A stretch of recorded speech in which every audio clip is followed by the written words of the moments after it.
Big breaking news, প্রাথমিকে আবারও দুর্নীতি, প্রশ্নের মুখে এবার ডিপিএসসি বৈধতা।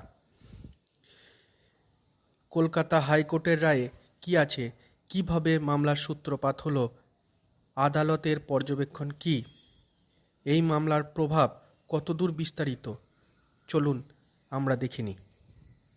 সংসদের বৈধতা। প্রশ্নের মুখে 2015 সালের পর নিয়োগপ্রাপ্ত প্রাথমিক শিক্ষকদের নিয়েও আদালতের স্পষ্ট রায়। 2015 সালের পর পূর্ব মেদিনীপুর জেলা প্রাথমিক বিদ্যালয় পরিষদের কোনো আইনি বৈধতা নেই। মামলার সূত্রপাত এক শিক্ষিকার বদলি নিয়ে। তিনি কসবা শীতলা প্রাথমিক বিদ্যালয়ে কর্মরত ছিলেন। হঠাৎই জেলা প্রাথমিক শিক্ষা সংসদের সচিব তাকে অন্য স্কুলে বদলির জন্য নির্দেশ দেন। শিক্ষিকা আদালতের দ্বারস্থ হয়ে জানান, বদলি প্রক্রিয়া আইন বহির্ভূত, স্বেচ্ছাচারী এবং প্রতিহিংসাপরায়ণ। নিয়ম অনুযায়ী বদলির ক্ষমতা কেবল বৈধভাবে গঠিত জেলা প্রাথমিক বিদ্যালয় পরিষদের হাতে, সচিব বা চেয়ারম্যানের হাতে নয়।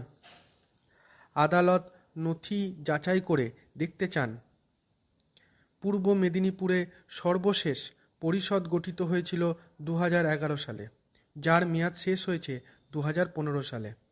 তারপর থেকে আর নতুন কাউন্সিল গঠিত হয়নি।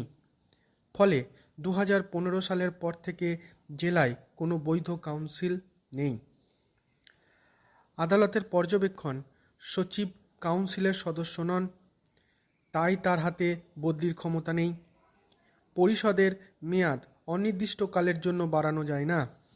বদলির আদেশ সম্পূর্ণ অবৈধ, কুউদ্দেশ্যমূলক এবং শিক্ষিকার সাংবিধানিক অধিকার লঙ্ঘন করেছে। তাই 7/7/2025 তারিখে বদলির আদেশ বাতিল ঘোষণা করে শিক্ষিকাকে কসবা শীতলা প্রাথমিক বিদ্যালয়ে কাজ চালিয়ে যাওয়ার নির্দেশ দেন। এর প্রভাব। আইনজীবীরা প্রশ্ন তুলেছেন, নিয়ম অনুযায়ী শূন্য সদস্য পদে নতুন সদস্য মনোনীত করার জন্য গেজেট বিজ্ঞপ্তি প্রকাশ বাধ্যতামূলক, কিন্তু দীর্ঘদিন ধরেই তা হয়নি। বর্তমানে শুধু পূর্ব মেদিনীপুর নয়, আরও অনেক জেলাতেই ডিপিএসসির কোনো আইনি বৈধতা নেই। আইনজীবীদের মতে এর প্রভাব পড়তে পারে বহুল আলোচিত 32,000 চাকরি বাতিল মামলাতেও।